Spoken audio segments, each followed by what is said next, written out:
every crime is a wound on the world. We're here to dissect it, layer by layer, to find the truth buried within. This is Anatomy of Crime. The air in La Porte, Indiana, on the morning of April 28, 1908, was thick with the smell of wood smoke and ruin. A pale, pre-dawn light filtered through the haze, illuminating the skeletal remains of what had been, just hours before, the Gunness family farmhouse. Neighbors and onlookers gathered at a respectful distance, their faces etched with a mixture of horror and pity. A fire, swift and merciless, had consumed the home, and the news spreading through the crowd was grim. Belle Gunness, the formidable Norwegian widow, and her 3 children were believed to have perished in the flames. Inside the smoldering basement, among the charred timbers and collapsed flooring, investigators had found 4 bodies.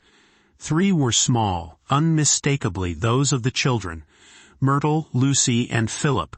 The 4th was an adult female, but the corpse was shockingly incomplete. It was headless. Still, in the immediate aftermath of the tragedy, the conclusion seemed obvious. This was the body of Belle. A troubled farmhand, Ray Lampher, with whom Belle had recently had a volatile falling out, was quickly suspected of arson and murder. The story felt open and shut, a crime of passion, a tragic but contained event. Yet even as the ashes cooled, a different story was already traveling towards La Porte, carried by the telegraph wires from 1,000 miles away. A man in South Dakota, Aksel Helgelien, had been writing to the town sheriff for weeks, frantic with worry. His brother Andrew had traveled to La Porte months earlier with his life savings, drawn by the promise of marriage to the very same widow Gunness, and then he had vanished. Aksel Helgelien refused to believe his brother had simply left. He was certain something terrible had happened on that farm, and he was equally certain that Belle Gunness was responsible. His pleas, initially dismissed, now landed with chilling weight. He was coming to La Porte to dig for his brother himself if he had to. The local authorities, faced with this persistent outsider, had little choice but to placate him. They agreed to a search of the property, a perfunctory gesture to quiet a grieving brother. They had no idea what they were about to unearth. They believed they were investigating a single tragic fire. They were, in fact, standing on a graveyard. The fire was not the end of the story. It was the accidental pulling of a thread that would unravel a tale of systematic predation, breathtaking greed, and industrial-scale murder that would horrify the nation. The farmhand was a piece of the puzzle, but the true monster of La Porte was someone far more cunning. Today, on Anatomy of Crime, we dissect the anatomy of a black widow. We will explore the calculated methodology of Belle Gunness, a woman who weaponized loneliness and turned the American dream of land and marriage into a conveyor belt of death, transforming a patch of Indiana soil into one of the most prolific killing fields in criminal history. To understand the predator Belle Gunness became, we must first travel back to her origins, to a place far from the fertile soil of Indiana. She was born Brynhild Paulsdatter Storset on November 11, 1859, near the lake of Selbu in Norway. Her family were cotters, or husmen, part of a landless peasant class who worked small plots owned by larger farms in exchange for labor. It was a life of poverty and grueling work, with little prospect for advancement. From her earliest days, Brynhild would have understood the brutal arithmetic of survival and the profound limitations of her station. Stories from this period of her life are murky, colored by decades of hindsight and speculation. But one particular tale, though impossible to verify, has persisted and is often cited as a potential turning point in the young woman's life. According to this account, when Brynhild was a teenager, she attended a local dance. She was pregnant at the time, unmarried. At the dance, she was allegedly kicked in the abdomen by a man from a wealthier family. The assault caused her to miscarry the child. According to Norwegian custom, the man was never prosecuted for the assault due to his family's standing. Shortly after this supposed event, those who knew Brynhild claimed her personality underwent a stark transformation. The girl who had been quiet and pleasant became hard, cold, and cunning. Whether this story is fact or folklore, a convenient explanation for the darkness to come, we will never know for sure. What is certain is that in 1881, at the age of 21, Brynhild did what so many impoverished Scandinavians did. She looked west, towards America. With her passage paid for by her older sister, Nellie, who had already immigrated, Brynhild Storset arrived in the United States, shedding her old name for something more American, Belle. She settled in Chicago, joining the sprawling community of Scandinavian immigrants, and for several years worked as a domestic servant. In 1884, she married a fellow Norwegian immigrant, Mads Ditlev Anton Sorensen. On the surface, they were living the immigrant dream. They settled down, opened a confectionery shop, and started a family. But beneath this veneer of normalcy, a dark pattern was beginning to emerge, one that would define the rest of Belle's life, a pattern of convenient fires and even more convenient deaths. The candy store, for reasons that remain unclear, failed. Shortly after, it burned to the ground. Belle and Mads collected the insurance money. A few years later, their home also suffered a fire, and again, they collected on an insurance policy. This was just the beginning.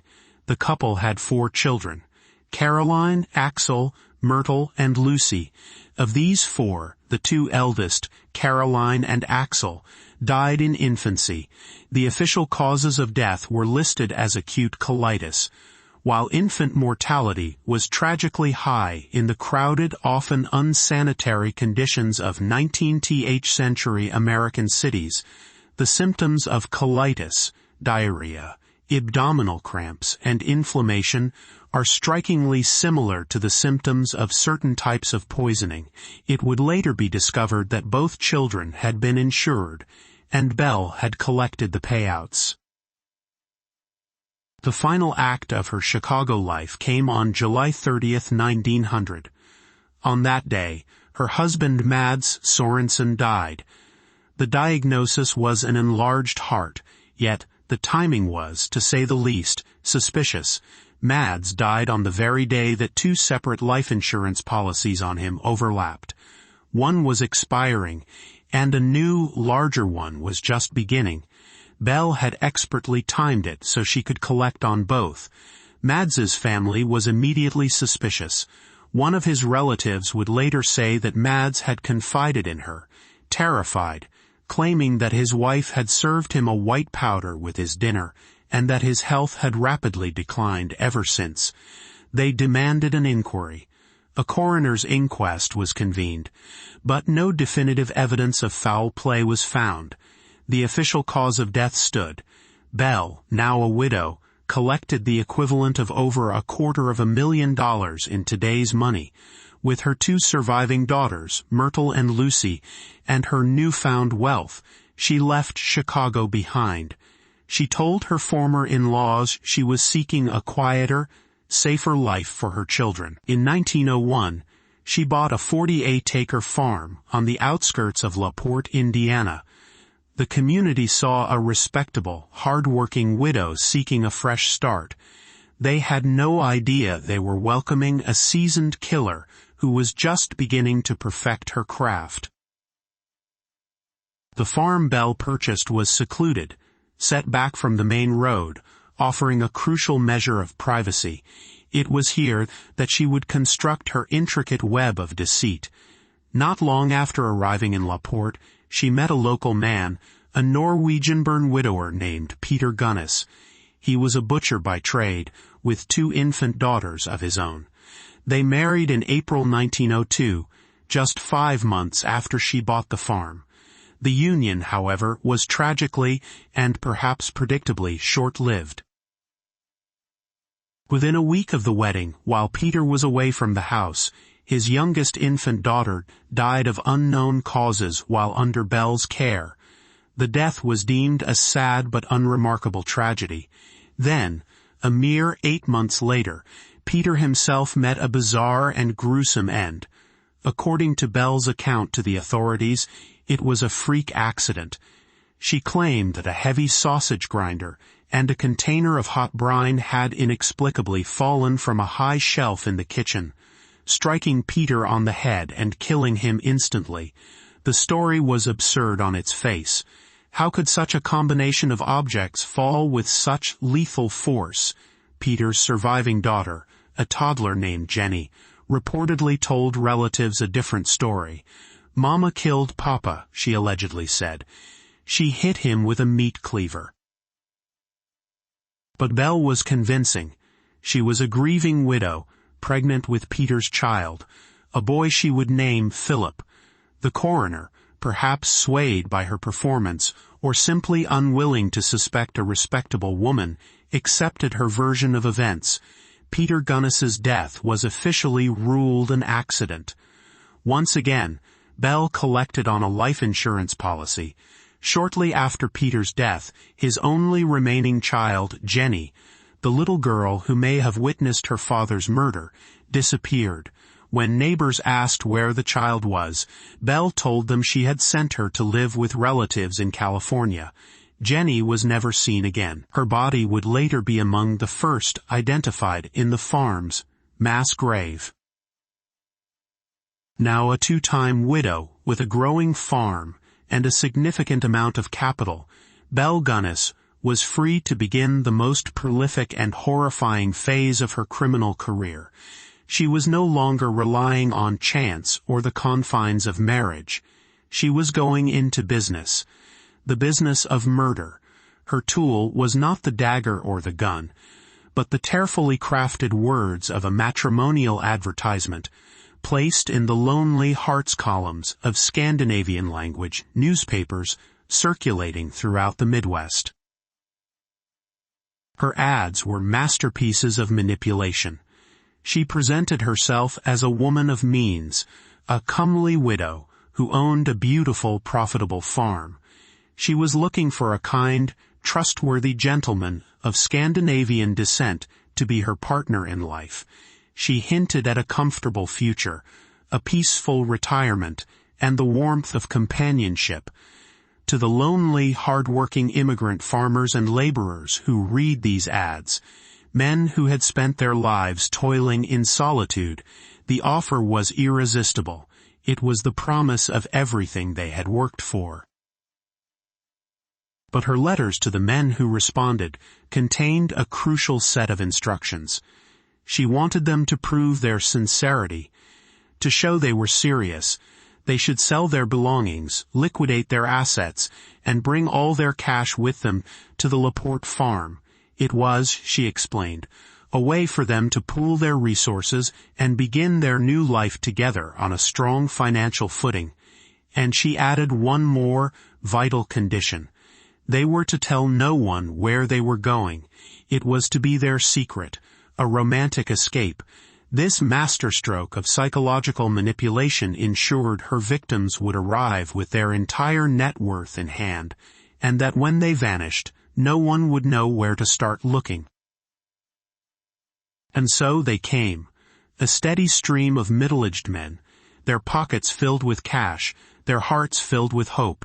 They would arrive at the Porte train station, where they were often met by Belle's trusted farmhand, a man named Ray Lamfer.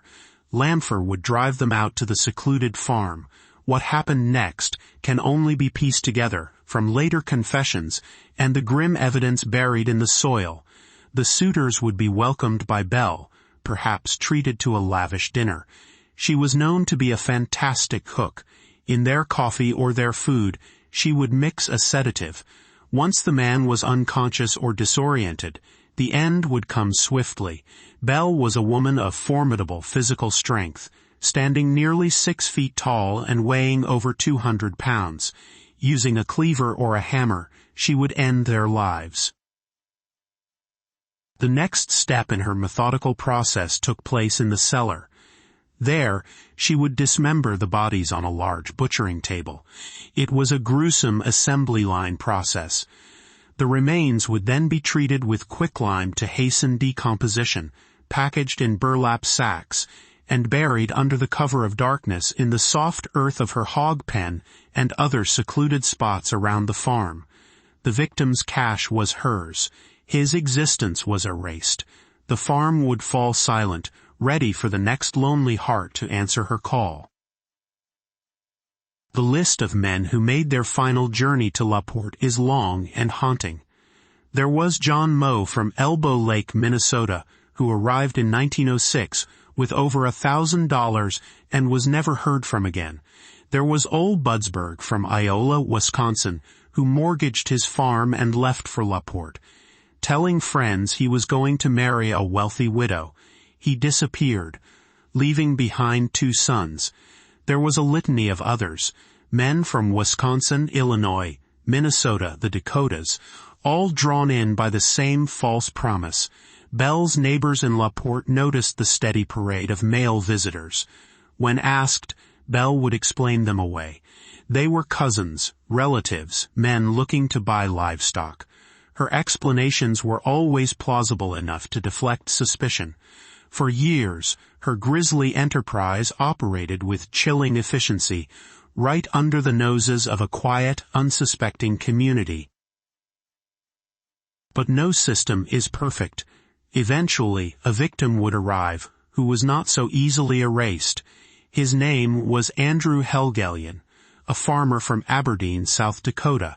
In January of 1908, after a lengthy correspondence with Belle, he withdrew his life savings from the bank, told his brother Assel that he was going to Indiana to be married, and left. The letters from Andrew to Assel stopped abruptly. Worried, Assel wrote to Belle himself, inquiring about his brother. Belle wrote back, her letters a calculated performance of concern and confusion. She claimed Andrew had been at her farm but had left, perhaps for Norway, perhaps with horse traders. She even suggested that perhaps Andrew had never even arrived at her farm at all, and that his brother should check with the local banks to see if he had withdrawn his money. It was a classic piece of misdirection, designed to sow confusion and delay. But Assel Helgelien was not easily deterred. He loved his brother, and he knew something was wrong. His brother was not flighty or irresponsible. He would not have simply vanished. Assel's continued correspondence with the authorities in La Porte, particularly the sheriff, C.A. Smutzer, planted the first seeds of official suspicion. While no action was taken immediately, a file was started. A name, Andrew Helgelien, was now on the record, linked to the Gunness farm. The clock was ticking. Meanwhile, trouble was brewing closer to home. Belle's relationship with her farmhand Ray Lamfer was deteriorating. Lamfer was deeply infatuated with Belle, and by most accounts, they were lovers. He was fiercely jealous of the stream of suitors arriving at the farm. He knew far too much about Belle's operation, and his jealousy was making him a liability. Belle, sensing the danger, fired him in early 1908, but Lamfer didn't go away. He lingered, making threats, his behavior growing more erratic. Belle moved to neutralize him. In March 1908, she went to the La Porte courthouse with her attorney. She filed a petition to have Ray Lamfer declared insane, claiming he was a danger to her and her family. She testified that he had threatened her, saying that if he couldn't have her, no one would, and that he would burn her house down with her and her children inside. The court, however, found Lamfer to be sane, and he was released. A few weeks later, she had him arrested for trespassing. Her campaign to discredit him was a preemptive strike. She was painting him as an unstable, violent man. a convenient scapegoat for whatever she might be planning next. Perhaps she sensed that her luck was running out, that with Assel Helgelion's persistent inquiries, the walls were closing in. She needed an exit strategy, and it seems she decided that the best way to disappear was to die, at least on paper. The night of April 27, 1908 was quiet. Earlier that day, Belle had made a trip into town. She visited her lawyer's office to draft her last will and testament, leaving her entire estate to her 3 children. She also bought kerosene and a new trunk. That evening, a new hired hand, Joe Maxon, who had replaced Lampher, was sleeping in an upstairs room. He was awoken shortly after midnight by the smell of smoke. He opened his door to a wall of flame and heat. He screamed to wake Belle and the children, whose bedrooms were on the first floor, but got no response.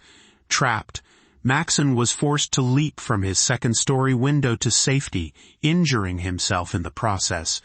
He ran to the nearest neighbor for help, and by the time the fire department arrived, the farmhouse was a roaring inferno, its frame collapsing in on itself. When dawn broke, and the embers cooled enough for investigators to enter the basement, they made their grim discovery. 4 bodies, presumed to be Belle and her children. Myrtle, Lucy, and Philip. The adult female corpse was missing its head, which was nowhere to be found in the debris, but the presence of Belle's dental bridge nearby seemed to confirm her identity. The community mourned the loss of the hard-working widow and her innocent children, and suspicion immediately fell upon the man she had so publicly accused of threatening her, Ray Lampher. He was arrested later that day. It seemed a clear-cut case of a vengeful ex-lover making good on his violent promise. The tragedy, it appeared, had found its villain. The story should have ended there. But then Assel Helgelion arrived. He came to Porte, carrying the letters his brother had exchanged with Belle, his heart heavy with dread. When the authorities showed him the charred remains and told him Belle Gunness was dead, Helgelion was unmoved. He did not believe it. He told Sheriff Smutzer that his brother Andrew was not the only man who had gone to that farm with his life savings only to disappear. He insisted that Belle had murdered his brother and buried him on the property. "Dig," he pleaded with the sheriff. "Dig in the hog lot." Sheriff Smutzer was skeptical. The fire was a settled matter, a case of arson and murder with a clear suspect in custody. This was a wild theory from a distraught man. But Helgelion was relentless. He offered to pay for the digging himself. Finally, to quiet him, Smutzer relented.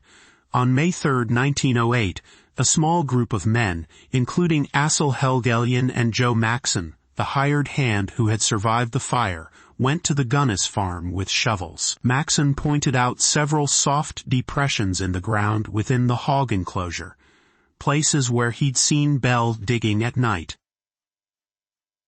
The first shovelful of earth yielded nothing but dirt, then the second and the third. But soon the shovels hit something soft. A foul, sweetish odor of decay rose from the ground. They dug faster, their skepticism turning to a dawning horror. They uncovered a burlap sack. Cutting it open, they found not the body of Andrew Helgelion, but the dismembered torso and limbs of a woman. It was Jenny Olson, Peter Gunness's daughter, the child Belle claimed to have sent to California years before. The discovery sent a shockwave through the search party. This was no longer about one missing man. This was something else entirely.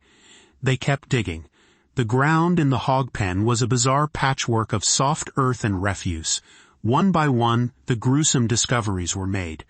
The next sack contained the remains of a man, then another, and another. Body parts, torsos, limbs, all crudely butchered and packed with quicklime. The hog pen was a mass grave. As word of the discoveries spread, a morbid carnival atmosphere descended on the farm. Hundreds, then thousands of people flocked to Porte, traveling by train and buggy to witness the excavation. They trampled the crime scene, bought hot dogs and lemonade from opportunistic vendors, and watched as the town's darkest secret was literally unearthed.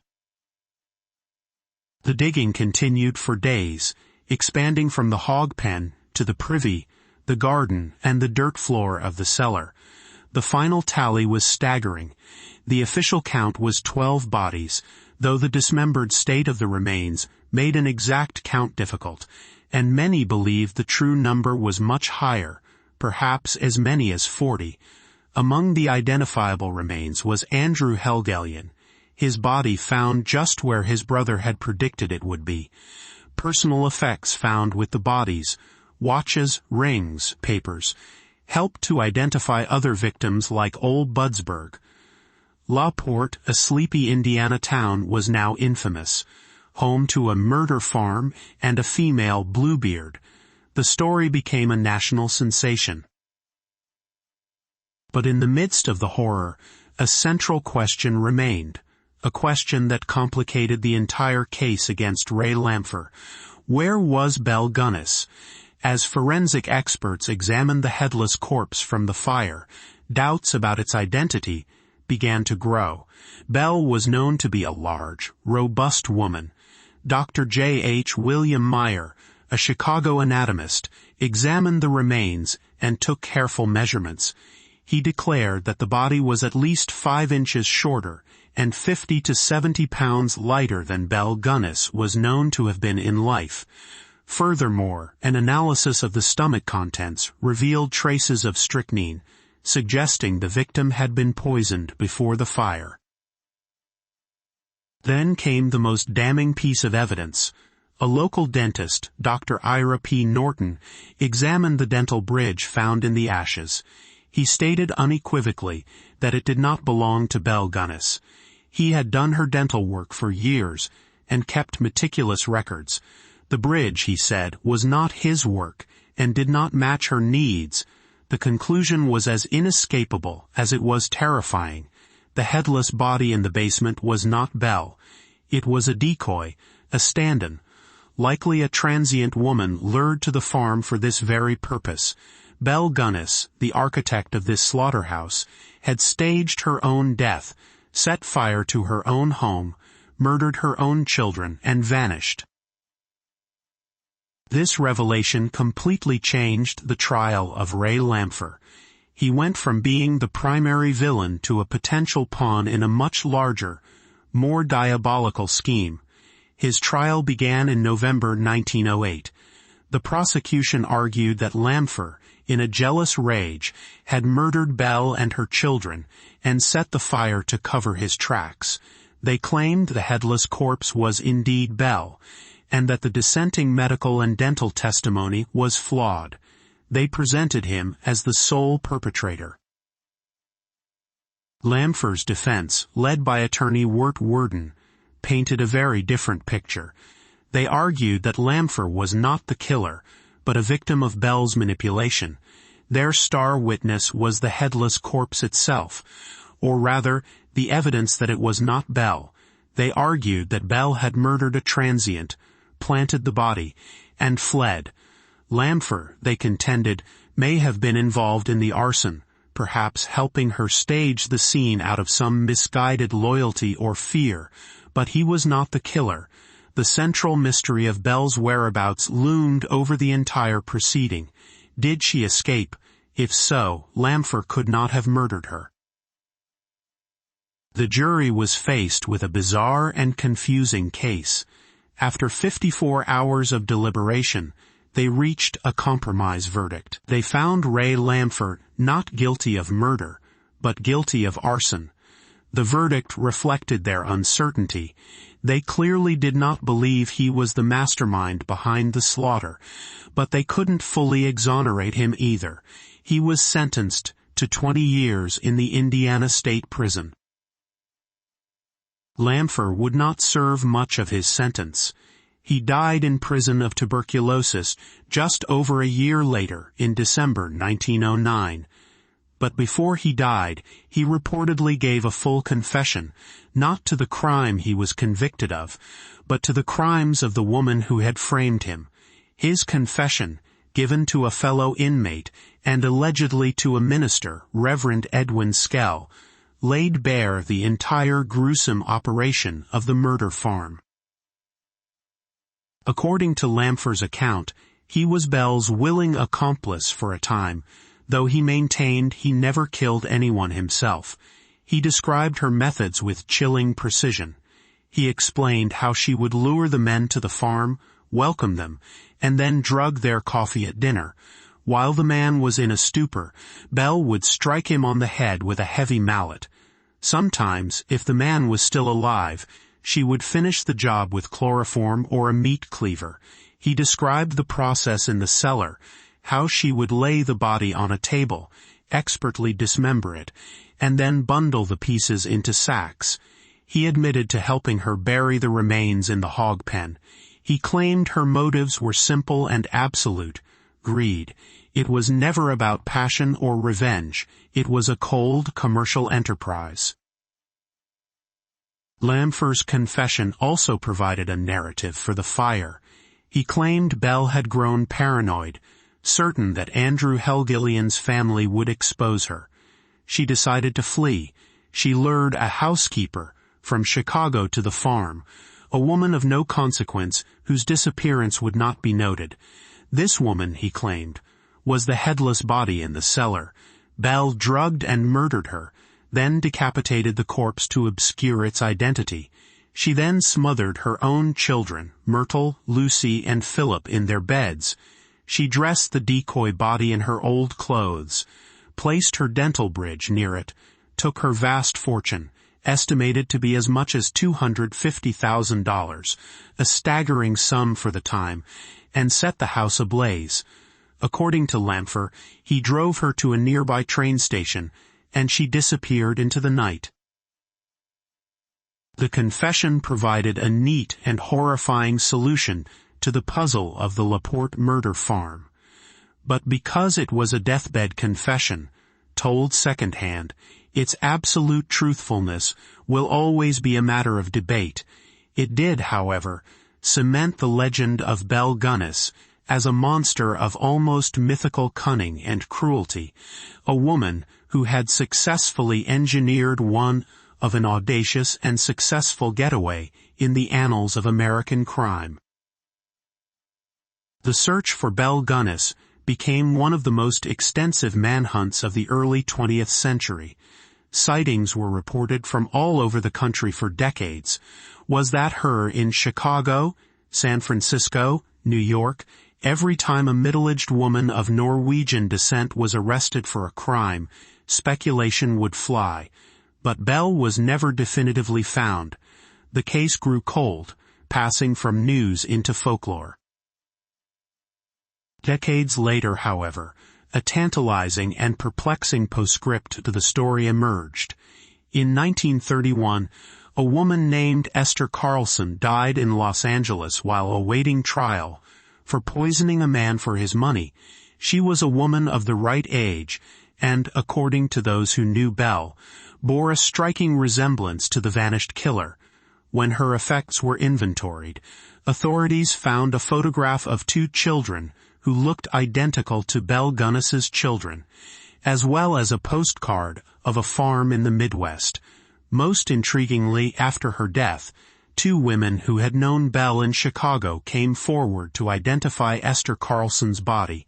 They swore it was, without a doubt, Belle Gunness, but with no definitive forensic methods like fingerprinting or DNA to confirm the identity, the link remains speculative. A fascinating, but unproven footnote. Did Belle Gunness live out her days under an assumed name, continuing her predatory ways on a smaller scale until she finally died in California, or did she melt back into society, living off her blood money in anonymous comfort? The ultimate fate of Belle Gunness remains one of the great enduring mysteries of true crime. But the anatomy of her crimes is brutally clear. This was not a case of spontaneous violence or a mind lost to madness. It was the anatomy of a business. Belle Gunness was a predator who identified a weakness in the social fabric of her time and exploited it with lethal precision. Her victims were a specific type: immigrants, often isolated, men who had no deep roots in their communities, whose primary connections were back in the old country an ocean away. They were men whose disappearances would not trigger an immediate alarm. She weaponized the very institutions they trusted. The newspaper, a source of information and connection, became her luring ground. The promise of marriage, the bedrock of society, became her bait, and the American dream of owning land, of building a future, became the stage for their final moments. Her method was a marvel of perverse efficiency. She isolated her victims, instructed them to sever their ties, took possession of their wealth, and then used the very seclusion of her farm to dispose of their bodies in a way that erased them from the world. She understood the psychology of loneliness and used it as a key to unlock her victims' life savings. The horror of the Gunness farm lies not just in the number of victims, but in the cold, calculated, almost industrial nature of the killing. This was not the work of a frenzied maniac. This was the methodical work of a sociopath who viewed other human beings as nothing more than a resource to be harvested. She was a butcher of men, not just in the gruesome act of dismemberment, but in her entire philosophy. She saw a lonely heart and a bank account attached to it, and processed it with the same dispassion she might have used on the livestock she raised. The fire she set to cover her tracks was both her final masterpiece and her only mistake. Without that fire, without the arrival of the indefatigable Assel Helgelian, her farm might have continued to silently swallow men for years. The Indiana soil would have held its secrets, and Belle Gunness might have simply retired, a wealthy and respected widow. But the flames that were meant to be her final deception became the beacon that exposed her. They burned away the facade, revealing the charnel house beneath. In the end, the story of Belle Gunness is a chilling reminder of the darkness that can hide behind a veneer of respectability. She was a mother, a wife, a landowner, a pillar of her small immigrant community.